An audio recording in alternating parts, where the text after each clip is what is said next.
Radio Kantipur, radio राष्ट्रको।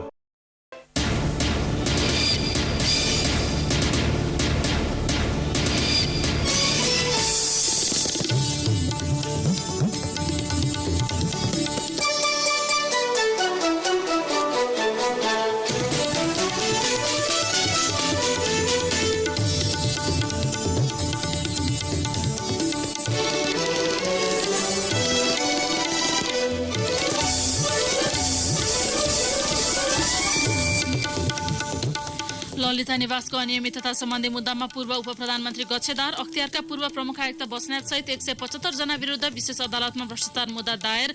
भ्रष्टाचार निवारणका लागि राजनैतिक नेतृत्वको छविमा सुधार आवश्यक रहेको सांसदहरूको भनाई। कोरोना प्रभावित चीनका विभिन्न क्षेत्रबाट स्वदेश फर्काउने नेपालीले आफ्नो क्षेत्रमा राख्न नदिने होड सुरु। काठमाडौँको नागार्जुन नगरपालिका र भक्तपुर कंग्रेसले प्रवेश गर्न नदिने। बाजुराको स्वामी कार्तिक गाउँपालिकामा भाइरल ज्वरोको प्रकोप, 2 जनाको मृत्यु, 200 बढी बिरामी। अमेरिकाका राष्ट्रपति ट्रम्प र सभामुख पेलोसी बीचको विवाद सतहमा, ट्रम्पले हात मिलाउन अस्वीकार गरेपछि पेलोसीले मन्तव्यको पत्र नै च्यातिन्। र लिग 2 क्रिकेटको आफ्नो पहिलो खेलमा नेपाल ओमानसँग 18 रनले पराजित। अघिल्ला क्रमका ब्याट्सम्यानमा ब्याटिङ समस्या कायमै। नमस्कार, कान्तिपुर डायरीका साथमा साथी बासु र म प्रतीक्षा। सुरु गरौँ मुख्य प्रसङ्गबाट। बालुवाटार स्थित सरकारी जग्गा व्यक्तिको नाममा पुर्याएको भन्दै पूर्व उप प्रधानमन्त्री विजय कुमार गच्छेदार र अख्तियार दुरुपयोग अनुसन्धान आयोगका पूर्व प्रमुख आयुक्त दीप बस्नेत सहित 175 जना विरुद्ध विशेष अदालतमा भ्रष्टाचार मुद्दा दायर भएको छ। गच्छेदार र बस्नेत सहित अख्तियार दुरुपयोग अनुसन्धान आयोगले पूर्व भूमि सुधार मन्त्री डम्बर श्रेष्ठ र चन्द्रदेव जोशी विरुद्ध पनि मुद्दा दायर गरेको छ। यस्तै 22 रोपनी जग्गा घुस लिएका पूर्व निर्वाचन आयुक्त सुधीर कुमार शाह र उनकी पत्नी उर्मिला, गृह मन्त्रालयका पूर्व सहसचिव गेहनाथ भण्डारी र उनकी पत्नी भुवन कुमारी चापागाई अनि सासु सोधा कुमारी चापागाईलाई समेत आयोगले विपक्षी बनाएको छ। यसैगरी पूर्व सचिव छविराज पन्त र दिनेशहरी अधिकारीमाथि पनि मुद्दा दायर भएको छ। 2066 सालमा मन्त्री परिषदमा प्रस्ताव पठाउँदा गलत राय दिएको आरोपमा अख्तियारले हाल चितवन जिल्ला अदालतमा कार्यरत न्यायाधीश विनोद कुमार गौतममाथि पनि भ्रष्टाचार मुद्दा दायर गरेको छ। यद्यपि अख्तियारले सत्तारूढ नेकपाका वरिष्ठ नेता माधव कुमार नेपाल र महासचिव विष्णु पौडेललाई भने अख्तियारले क्लिन चिट दिएको छ। नेपाल र पौडेल पनि ललिता निवास प्रकरणमा जोडिएका समाचार यसअघि सार्वजनिक भएका थिए। पञ्चायतकालमा सरकारले सुवर्ण शमशेरलाई राजद्रोहको अभियोग लगाएर उनको नाममा भएको ललिता निवासको 14 रोपनी जग्गा जफत गरेको थियो। यस्तै 2021 सालमा सरकारले ललिता निवासको बाँकी 285 रोपनी जग्गा अधिग्रहण गरेको हो। 2049, 62, 67 र 69 सालमा गरी 4 पटक सो जग्गा अतिक्रमण भएको व्यक्तिको नाममा दर्ता भएको छ। गैर सरकारी रूपमा व्यक्तिका नाममा दर्ता गरिएको जग्गा करिब 140 रोपनी भन्दा बढी छ। बहुदलपछि 2047 सालमा राणा परिवारले जफत गरिएका आफ्ना जग्गा फिर्ता गर्न सरकारसँग माग गरेका थिए। कृष्ण प्रसाद भट्टराई सरकारले जफत गरेको जग्गा छानबिन गरेर फिर्ता गर्ने निर्णय पनि गरेको थियो। पूर्व सचिव शारदा प्रसाद त्रिताल नेतृत्वको छानबिन समितिले भूमाफिया र उनीहरूलाई सहयोग गर्नेहरूको नामै किटेर कारबाही गर्नुपर्ने सिफारिससहितको प्रतिवेदन बुझाएपछि अख्तियार प्रहरीको केन्द्रीय अनुसन्धान ब्युरो CIB र भूमि व्यवस्था सहकारी तथा गरिबी निवारण मन्त्रालयले यो विषयमा अनुसन्धान गरेको थियो। यसैबीच CIBले पनि 200 बढी विरुद्ध ठगी तथा किर्ते मुद्दा दर्ता गरेको छ। राष्ट्रिय सभा सदस्यहरूले राजनीतिक नेतृत्वको छविमा सुधार नभएसम्म भ्रष्टाचार निवारणका लागि ऐन कानून बनाएर मात्र अर्थ नहुने बताएका छन्। भ्रष्टाचार निवारण पहिलो संशोधन विधेयकमाथिको सैद्धान्तिक छलफलका क्रममा सांसदले सबल राजनैतिक नेतृत्व र नेतृत्वको नैतिक आचरणमा सुधार ल्याउनुपर्ने आवश्यकता रहेको बताएका हुन्। सत्तारूढ नेकपाका रामनारायण बिडारीले कर्मचारीको छोराछोरी सरकारी स्कुलमा पढाउने, सरकारी अस्पतालमा उपचार गराउने बाध्यात्मक व्यवस्था गरी कानून बनाए मात्रै भ्रष्टाचार अन्त्य हुने बताउनुभयो। कंग्रेस सांसद जितेन्द्र नारायण देवले दण्ड सजाय हकमा बिगोले मात्रै आधार नबनाई भ्रष्टाचार गर्ने व्यक्तिको पदीय हैसियतलाई पनि सजायमा समावेश गर्नुपर्ने बताउनुभयो। उहाँले कर्मचारीको तलब बढाउने, कर्मचारी र बिचौलियालाई पार्टीको सदस्यता नदिने र सार्वजनिक पद धारण गरेकालाई स्वच्छ बनाउन सकेमा भ्रष्टाचार अन्त्य हुने तर्क गर्नुभयो। प्रकाश पन्थले जटिल बन्दै गएको भ्रष्टाचारलाई निवारण गर्न सक्ने गरी विधेयक नआएको टिप्पणी गर्नुभयो। समाजवादी पार्टीका रामप्रीत पासवानले प्रवृत्तिलाई नियन्त्रण गर्ने किसिमले ऐन बनाउनु पर्ने बताउनुभयो। सैद्धान्तिक छलफलका क्रममा सांसदले उठाएको प्रश्नको जवाब दिँदै स्वास्थ्य एवं कानून, न्याय तथा संसदीय मामिला मन्त्री भानुभक्त ढकालले मुलुकमा व्याप्त सबै किसिमका भ्रष्टाचार निर्मूल पार्न सरकार प्रतिबद्ध रहेको बताउनुभयो। सो विधेयक राष्ट्रिय सभाको आजको बैठकले सर्वसम्मतिले स्वीकृत गरेको छ।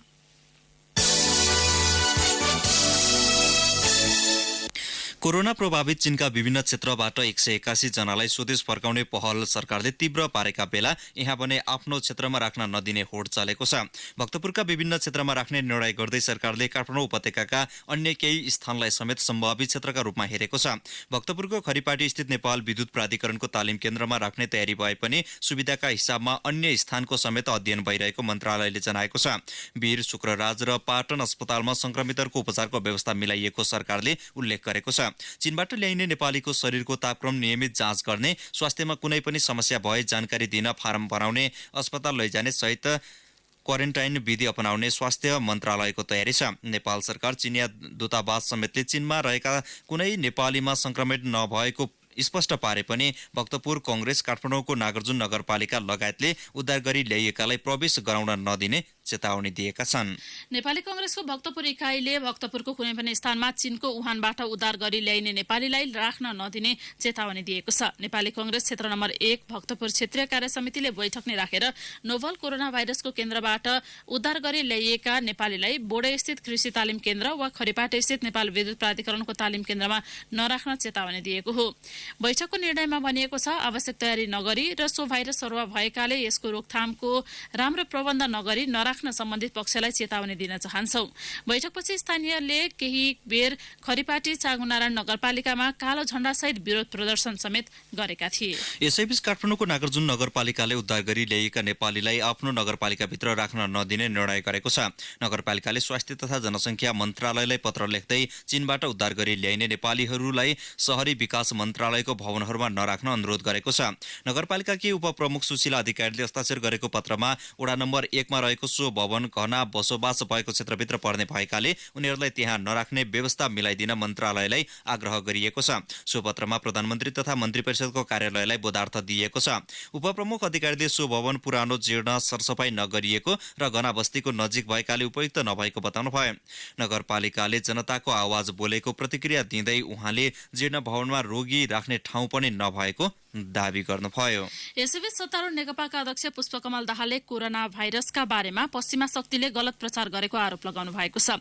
पोखरामा आज आयोजित पत्रकार भेटघाटमा अध्यक्ष दाहालले चीनलाई मन नपराएका कारण अनावश्यक प्रचार प्रसार गरेर वातावरण त्रसित बनाइएको आरोप लगाउनु भयो। एक देशले अर्को देशका विरुद्ध राजनीति गर्ने हिसाबले प्रचार त गरेको छैन, कसैले केही विज्ञानलाई प्रयोग त गरेका छैन भन्ने प्रश्न पनि उठ्ने गर्छन्। मैले हिजो यहाँ साथीहरूसँग कुरा गर्दा भनेको थिएँ, यो चाहिँ अलि प्रचार चाहिँ एक थरी मान्छेहरू अलि चीनलाई नरुचाउने, मन नपराउने शक्तिहरूले राजनीति गरेर अलि चाहिँ वातावरणलाई त्रसित बनाइदिने गरेको पनि हुन सक्छ। कोरोना भाइरसबाट त्रसित हुनुपर्ने अवस्था नआए पनि सतर्कता अपनाउन भने आवश्यक रहेको उहाँको भनाइ थियो।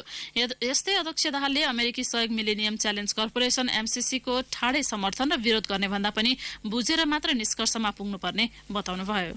MCC को समर्थन र विरोधमा ठाडै रिजेक्ट गर्ने या ठाडै समर्थन गर्ने भन्दा पनि यो विषय के हो भन्ने कुरै राम्रोसँग बुझ्नु पर्यो। यसको अलि राम्रो अध्ययन गरेर सकारात्मक ढङ्गले यसलाई एउटा निष्कर्षमा पुर्याउने किसिमले जान पर्यो भन्ने सुझाव केन्द्रीय समितिको सबै समूह छलफलको निष्कर्ष थियो। जे ल्याए पनि त्यसैलाई मान्ने भन्ने चाहिँ हुँदैन, तर कार्यदलले राम्रोसँग अध्ययन गरेर यथार्थ यो हो भन्ने कुराको रिपोर्ट दिइसकेपछि त्यसलाई आधार बनाएर पार्टीले निर्णय गर्छ र अगाडि बढ्छ। यसैबीच केरुङबाट 12 दिनमा 471 जना नेपाली रसुवागढी नाका हुँदै स्वदेश फर्किएका छन्। व्यवसाय तथा रोजगारीका लागि तिब्बतको केरुङमा रहेका नेपालीहरू स्वदेश फर्किएका हुन्। नाकामा हेल्थ डेस्क स्थापना गरे यता 471 जना नेपालीहरू रसुवागढी नाका हुँदै नेपाल फर्किएको प्रमुख जिल्ला अधिकारी अर्जुन भण्डारीले जानकारी दिनुभयो। रसुवागढी नाकामा माघ 10 गतेदेखि हेल्थ डेस्क स्थापना गरी नेपाल प्रवेश गर्ने स्वदेशी तथा विदेशी पर्यटकको स्वास्थ्य परीक्षण सुरु गरिएको थियो। केरुङमा अझै पनि 66 जना नेपालीहरू रहेको प्रजीय अधिकारीले बताउनुभयो। उनीहरू नेपाल फर्किन चाहे त्यहाँका स्थानीय अधिकारीहरूसँग समन्वय गर्ने काम भइरहेको भण्डारीको भनाइ छ। केरुङबाट सबैभन्दा बढी नेपाली माघ 18 गते 163 जना नेपाल फर्किएको हेल्थ डेस्कको रेकर्डमा देखिएको छ। कान्तिपुर डायरीमा अब ब्रेकको पालो। ब्रेकपछि अब बाँकी प्रसंग। बाजुराको स्वामी कार्तिक गाउँपालिकामा भाइरल ज्वरोका कारण 2 जनाको मृत्यु भएको छ। भाइरल ज्वरोका कारण स्वामी कार्तिक गाउँपालिका 1 का 70 वर्षीय दलबहादुर रावलको आज बिहान मृत्यु भएको हो। यसअघि सो स्थानका 55 वर्षीय मीमा कडाराको गैराती मृत्यु भएको वडाध्यक्ष जनकबहादुर रोकाईले जानकारी दिनुभयो। मृतकका परिवारमा अन्य 5 जना बिरामी परेका छन्। भाइरल ज्वरो फैलिएपछि सपाटा स्वास्थ्य चौकीबाट औषधि सहित स्वास्थ्यकर्मी प्रभावित क्षेत्रमा गएको गाउँपालिकाको स्वास्थ्य शाखा प्रमुख भक्त कैलाले बताउनुभयो। औषधि सहित सपाटा स्वास्थ्य चौकीका इन्चार्ज ब्रिज विकको नेतृत्वको टोली प्रभावित क्षेत्रमा गएको वडाध्यक्ष रोकाईले बताउनुभयो। एक साता अघि हिमाली गाउँपालिका 6 धुलाचौर स्थित एक स्कुलमा 3 जना विद्यार्थीबाट सुरु भएको भाइरल ज्वरोले सिंगो गाउँ प्रभावित बनेको हो। जिल्ला अस्पताल बाजुराबाट हिजो नै डाक्टर राजुराज जैसी नेतृत्वको टोली धुलाचौरमा गइसकेको छ।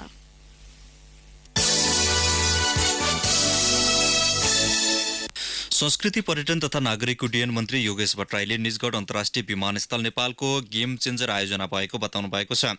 विमानस्थल निर्माण पूर्वाधार प्रगति सम्बन्धमा जानकारी गराउन नेपाल नागरिक उड्डयन प्राधिकरणद्वारा आयोजित पत्रकार सम्मेलनमा मन्त्री भट्टराईले आगामी 5 वर्षभित्र निजगढ विमानस्थल निर्माण सम्पन्न गरी सञ्चालनमा ल्याउनै पर्ने बताउनुभयो। यसमा कुनै विश्राम लिने समय अब हामीसँग छैन। थोरै पनि विश्राम लिन खोज्यौं भने यो भनेको ठाउँमा पुगिँदैन। निजगढ जो हाम्रो एउटा गेम चेन्जर प्रोजेक्ट हो, सिंगो नेपालीहरूको एउटा ड्रिम हो, त्यसलाई कुनै पनि हालतमा 5 वर्षभित्र व्यावसायिक उडान गर्ने गरी सम्पन्न गर्नुपर्ने छ। निजगढ अन्तर्राष्ट्रिय विमानस्थल सरकारको एकमात्र अर्जुन दृष्टि रहेको भन्दै मन्त्री भट्टराईले कुनै पनि हालतमा यो आयोजना सम्पन्न गर्ने बताउनुभयो। अहिलेको काठमाडौँको जुन चाप छ त्यो चापलाई कम गर्न र यहाँ भएका विभिन्न समस्याहरू, खास गरिकन कतिपय अवस्थामा हामी चाहिँ जहाज ट्राफिकको प्रब्लमले होल्डमा बसिरहेका छौँ, त्यस्ता कतिपय समस्याहरू छन्। त्यसैले ती समस्याबाट एकसाथ मुक्ति पाउनको निम्ति निजगढ अन्तर्राष्ट्रिय विमानस्थल निर्माणको काम नगरिकन हामी कसैलाई पनि सुख छैन। त्यसकारणले त्यो हाम्रो एकमात्र त्यो अर्जुन दृष्टि भन्छ नि, त्यो अर्जुन दृष्टि हाम्रो निजगढ एयरपोर्ट हो। निजगढ विमानस्थलका लागि आवश्यक जग्गा अधिग्रहणको काम 85% सम्पन्न भइसकेको भन्दै उहाँले अधिकांशले मुआवजा लिइसकेको जानकारी दिनुभयो। बाराको टाँगिया बस्ती खाली गर्ने काम पनि अगाडि बढेको उहाँले जानकारी दिनुभयो। धेरैले मुआवजाको पैसा लिइसक्नु भएको छ। अब उहाँहरू त्यहाँबाट हट्नुपर्छ। बाँकीको पनि पैसा छँदैछ, उहाँहरू जहिले लिन आउनुहुन्छ उहाँहरूको पैसा लिएर जान सक्नुहुन्छ। टाँगिया बस्तीको जहाँसम्म कुरा छ, टाँगिया बस्ती कुनै व्यक्तिको निजी बस्ती होइन, त्यो सार्वजनिक ठाउँमै आएर उहाँहरूले घर बनाएर बस्नु भएको छ। त्यसो हुँदा पनि उहाँहरू नेपाली नागरिक भएको हुनाले उहाँहरूप्रतिको हाम्रो दायित्व छ। त्यसकारणले 1400 समथिङ घरधुरी त्यहाँ भन्नुभएको छ। सम्पूर्ण प्रोफाइल फोटो सहित हामीले भूमि सुधार मन्त्रालयमा पठाएका छौँ। अब भूमि सुधार मन्त्रालयले वैकल्पिक ठाउँहरूको खोजी भएको छ, ती ठाउँहरूमा उहाँहरूलाई हामीले स्थापित गर्छौँ। गौतम बुद्ध अन्तर्राष्ट्रिय विमानस्थल आगामी 4 महिनाभित्र र पोखरा अन्तर्राष्ट्रिय विमानस्थलको निर्माण कार्य पनि अबको 1 वर्षभित्र निर्माण सम्पन्न हुने गरी काम भइरहेको उहाँले बताउनुभयो। हिमाली र पहाडी क्षेत्रका विमानस्थलको स्तर उन्नति र नियमित उडान गर्नेतर्फ सरकारको ध्यान केन्द्रित भएको भन्दै मन्त्री भट्टराईले चितवनको भरतपुर र सुर्खेत विमानस्थलको विस्तारसँगै रात्रिकालीन सेवा सुरु गर्ने जानकारी दिनुभयो। सरकारले विमानस्थलमा ठूलो लगानी गरेकाले अब व्यावसायिक हुनुपर्ने र सेवा पनि दिनुपर्ने भन्दै उहाँले विमानस्थल आफैमा आत्मनिर्भर हुनुपर्ने बताउनुभयो। विमानस्थलहरूको सञ्चालन अब लागत इस्टिमेट जुन कस्टहरू छन् त्यो कस्टलाई चाहिँ उठाउने ढङ्गले विमानस्थलहरू आफैमा आत्मनिर्भर हुने र प्रत्येक विमानस्थलले सेवा पनि दिने, व्यवसाय पनि गर्ने, यो दुईटै उद्देश्यका साथ विमानस्थलहरू सञ्चालन हुनुपर्छ। त्यहाँको कम्तीमा प्रशासनिक खर्च, त्यहाँको चाहिँ मेन्टेनेन्स खर्च जति सबै त्यो विमानस्थलले आफै उठाउनु पर्छ। तराईका विमानस्थलहरूले त त्यति उठाएर मात्रै पुग्दैन, उसले अझै नाफा पनि कमाउनु पर्छ। त्यसैले त्यो उद्देश्यका साथ हामी जान्छौँ। मन्त्री भट्टराईले आगामी 5 वर्षमा नेपालको उड्डयन क्षेत्रको पूर्वाधारमा क्रान्तिकारी फड्को मार्ने भन्दै यसले नेपालको पर्यटन क्षेत्रको विकासमा ठूलो मद्दत पुग्ने बताउनुभयो। विमानस्थलहरू केन्द्रीय सरकार मातहत भए पनि यसको पूर्वाधार विकासमा तीनै तहका सरकारबीच सहकार्य गरेर काम गर्ने नीति लिएको उहाँले बताउनुभयो।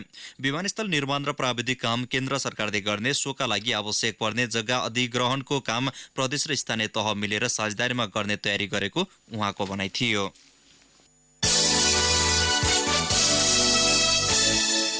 वरिष्ठ पत्रकार दुर्गानाथ शर्माको आज निधन भएको छ। मुटु रोगबाट पीडित 72 वर्षीय शर्माको काठमाडौँको महाराजगञ्ज स्थित त्रिवी शिक्षण अस्पतालमा उपचारका क्रममा निधन भएको हो। पछिल्लो समय उहाँलाई रक्तचाप र पिसाबमा पनि समस्या देखिएको परिवारले जनाएको छ। 2004 साल जेठ 14 गते इलाममा जन्मिएका शर्माले गोरखापत्रको संवाददाताका रूपमा पत्रकारिता सुरु गर्नुभएको थियो। नेपाल टेलिभिजनका पूर्व महाप्रबन्धक समेत रहेका शर्माका बिना राहदानीको विदेश यात्रा, छाल लगायत पुस्तक प्रकाशित छन्। उहाँका श्रीमती र 2 छोरा छन्। यसैबीच नेपाली कांग्रेसका सभापति शेरबहादुर देउवाले एक विज्ञप्ति निकाली पत्रकार शर्माको निधनप्रति दुःख व्यक्त गर्नुभएको छ।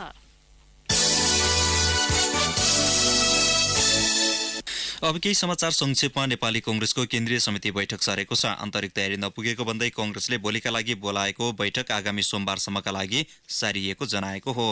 नवनियुक्त गृह सचिव महेश्वर न्यौपानेले आज पदभार ग्रहण गर्नुभएको छ। गत सोमबार बसेको मन्त्री परिषद बैठकले न्यौपानेलाई गृह मन्त्रालयको सचिवमा सरुवा गरेको हो। यसअघि उहाँ अख्तियार दुरूपयोग अनुसन्धान आयोगमा हुनुहुन्थ्यो। पदभार सम्हाले लगतै न्यौपानेले गलत काम गर्ने सबैलाई कानूनी दायरामा ल्याउने प्रतिबद्धता समेत जनाउनुभयो।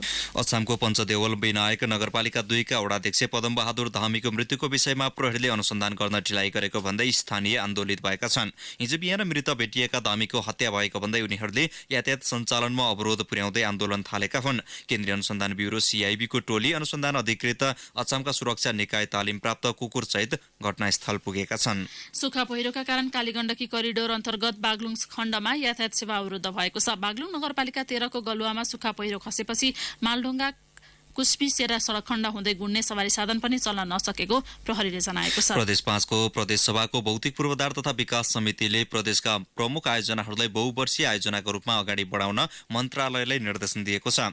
धेरै आयोजनाहरू चालू आर्थिक वर्षमा पूरा नहुँदा अलपत्र पर्ने क्रम बढेकाले बहुवर्षीय आयोजनाका रूपमा रूपान्तरण गर्न निर्देशन दिएको भौतिक पूर्वाधार तथा विकास समिति सभापति आशा स्वर्णकारले बताउनुभयो। झापाको मेचीनगर नगरपालिका 8 स्थित जोरसिमलबाट सशस्त्र प्रहरीले 4,08,000 रुपियाँ बराबरको चोरी पैठारीका औषधि तथा किराना सामान बरामद गरेको छ। मनसार छली भारतबाट अवैध रूपले ल्याउँदै गरेको अवस्थामा ती सामान फेला परेको प्रहरीले जनाएको छ। मेचीनगर नगरपालिका 13 स्थित चारालीबाट सशस्त्र प्रहरीले 1,39,000 रुपियाँ बराबरको चोरी पैठारीको सामान बरामद गरेको छ। यसैबीच सर्लाहीबाट पनि सशस्त्र प्रहरीले 2,02,000 रुपियाँ बराबरको चोरी पैठारीका लत्ता कपडा बरामद गरेको छ। अवैध रूपमा निकासी गर्न लागि करिब 70 क्युफिट सालको काठ दाङ प्रहरीले बरामद गरेको छ। इलाका प्रहरी कार्यालय गडवाबाट खटिएको टोलीले राजपुर गाउँपालिका 7 मारुनी खोलाबाट सालको काठ बरामद गरेको हो।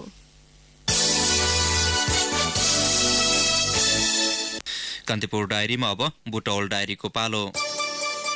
बुटबल डायरीबाट अमृता अनमोलको नमस्कार। सामुदायिक विद्यालयको शैक्षिक गुणस्तर सुधार्न के गर्नु पर्ला? यसका धेरै उपाय हुन सक्छन्। रूपन्देहीका स्थानीय तहले भने प्रधानाध्यापकलाई सेवा करार गराएका छन्। त्यसमा 1 वर्षभित्र प्रधानाध्यापकले विद्यालय सुधारका लागि गर्नुपर्ने काम तय गरिएको छ। ती काम पूरा गर्न लिखित प्रतिबद्ध पारिएको छ। प्रधानाध्यापकले समेत शिक्षकलाई त्यस्तै करार गराएका छन्। यसले सामुदायिक विद्यालयलाई राजनीति र आरामको थलो बनाउने शिक्षकको बानी हट्दै गएको छ।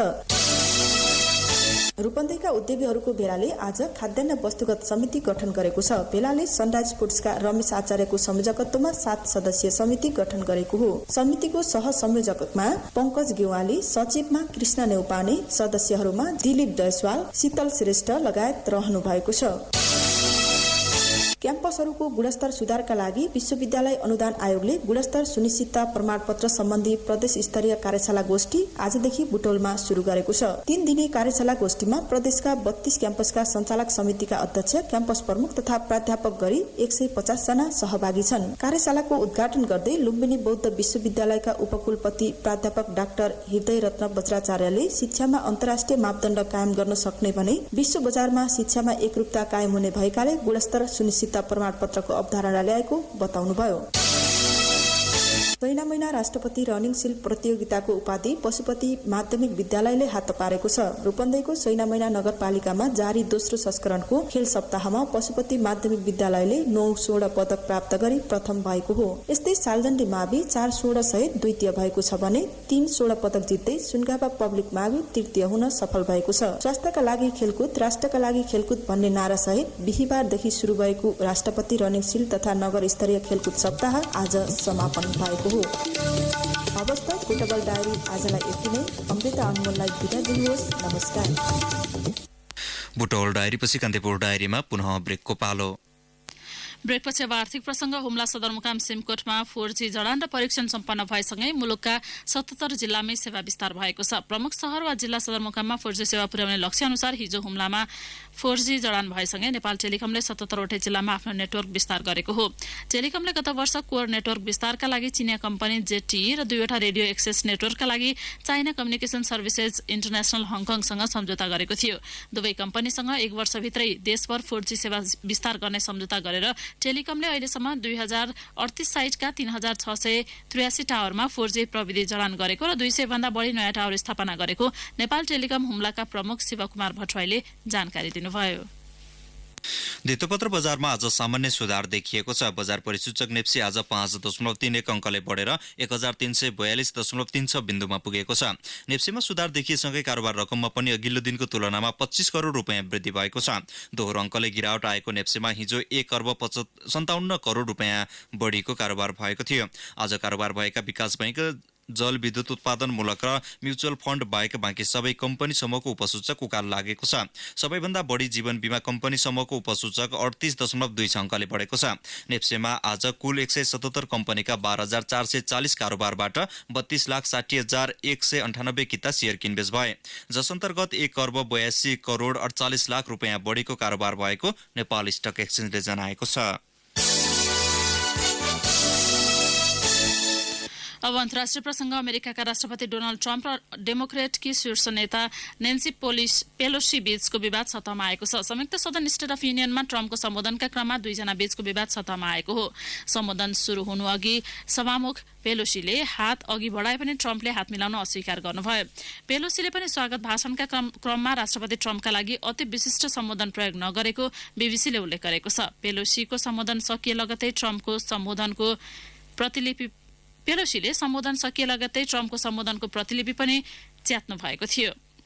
व्हाइट हाउसमा भएको बैठकबाट पेलोसी रुष्ट भएर बाहिरिएपछि दुईजना बीच पहिलो पटक प्रत्यक्ष भेटघाट भएको थियो। राष्ट्रपति ट्रम्प विरुद्धको महाअभियोग प्रस्ताव दर्ता हुनुमा पेलोसीको मुख्य भूमिका छ। पेलोसीलाई राष्ट्रपति ट्रम्पको प्रमुख आलोचक समेत मानिन्छ। ट्रम्प विरुद्ध गत डिसेम्बरमा महाअभियोग दर्ता भएको हो। महाअभियोगलाई लिएर माथिल्लो सदन सिनेटमा आज सुनवाई हुँदैछ। 80 मिनट लामो सम्बोधनका क्रममा ट्रम्पले महाअभियोग शब्द भने उल्लेख गर्नु भएन। राष्ट्रपति ट्रम्पले आगामी वर्ष हुने निर्वाचनमा पनि जित हात पार्ने दावी गर्नुभयो। रिपब्लिकन सांसदहरूले अझै 4 वर्ष सत्तामा रहने भन्दै ट्रम्पको पक्षमा नारा लगाएका थिए। ट्रम्पको सम्बोधनको कार्यक्रमका मुख्य अतिथि मध्ये एक भेनेजुएलाका विपक्षी दलका नेता हुआ ग्वाइडो पनि थिए। ग्वाइडोलाई राष्ट्रपति भनेर ट्रम्पले सम्बोधन गर्नुभएको बीबीसीले उल्लेख गरेको छ। अब खेल प्रसंग। एक दिवसीय विश्वकप क्रिकेटको छनौटका रूपमा रहेको लिग 2 प्रतियोगिताको आफ्नो पहिलो खेलमा नेपाल पराजित भएको छ। ओमान भने 7 खेल मध्ये 5 मा जित निकाल्दै अङ्क तालिकाको दोस्रो स्थानमा उक्लिएको छ। घरेलु मैदानमा भएको पहिलो अन्तर्राष्ट्रिय वानडे म्याचमा नेपाल ओमानसँग 18 रनले पराजित भएको हो। ओमानले दिएको 198 रनको लक्ष्य पक्षाएको नेपाल 46 ओभर 5 बलमा 179 रनमा अलआउट भयो। 14औं बलबाट रनको खाता खोलेको नेपालका लागि शरद बेस्वाकरले 55 रन बनाए पनि हार टार्न भने सकेनन्। पारस खड्कालाई 3 र क्याप्टेन ज्ञानेन्द्र मल्ललाई 1 रनमा गुमाएपछि संकटमा परेको नेपालको इनिङ्स उकास्न बेस्वाकरले उपक्याप्टेन दिपेन्द्र सिंह ऐरीसँग तेस्रो विकेटका लागि 62 र विरोध भण्डारीसँग 6औं विकेटका लागि 43 रनको साझेदारी गरे। ऐरी 36 र भण्डारी 26 रनमा आउट भए। सन्दीप लामिछानेले 28 रन बनाए। सुसन भारी 8 र आरिफ शेख 6 रनमा आउट हुँदा रोहित पौडेल, करण केसीले खातै खोल्न सकेनन्। नसिम मक्सुदले 3 तथा बिलाल खान र कलिमुल्लाहले 2-2 विकेट लिए। यसअघि कीर्तिपुर स्थित त्रिवी क्रिकेट मैदानमा नेपालले टस जितेर बलिङ रोजेपछि ब्याटिङ गरेको ओमानले निर्धारित ओभरमा 9 विकेट गुमाएर 197 रन मात्र बनाउन सक्यो। 9 ओभर बलिङ गरेका करण केसीले 47 रन खर्चेर 4 विकेट लिए। अन्तर्राष्ट्रिय वानडेको डेब्यू म्याचमा सुसन बाडले आफ्नो स्पेलमा मात्र 14 रन खर्चेर 3 विकेट चारे। थप 1 विकेट दिपेन्द्रको नाममा रह्यो। सन्दीप लामिछानेले 10 ओभरमा 45 रन र अविनाश बोहराले 9 ओभरमा 38 रन दिए। ओमानका लागि मोहम्मद नदिमले नट आउट 69 रन बनाए। सन्दीप गौडले 33, नसिम खुसीले 28 र क्याप्टेन निशान मक्सुदले 20 रन बनाए। नेपाली मूलका सूरज कुमार भने 0 रनमा सुसनबारीको बलमा ज्ञानेन्द्र मल्लद्वारा क्याच आउट भए। नेपालले आफ्नो दोस्रो खेलमा आगामी शनिबार अमेरिकासँग प्रतिस्पर्धा गर्नेछ। लेगमा भोलि अमेरिका र ओमान बीच खेल हुनेछ। 8 खेल खेलिसकेको अमेरिका 12 अङ्कमा तालिकाको शीर्ष स्थानमा छ। अवस्था कान्तिपुर डायरीको यो बुलेटिन अहिलेलाई यहीँ सकिन्छ। साथी बासु र म प्रतीक्षा बिदा हुन्छौँ। नमस्कार। सूचना र मनोरञ्जनको संवाहक रेडियो राष्ट्रको रेडियो कान्तिपुर।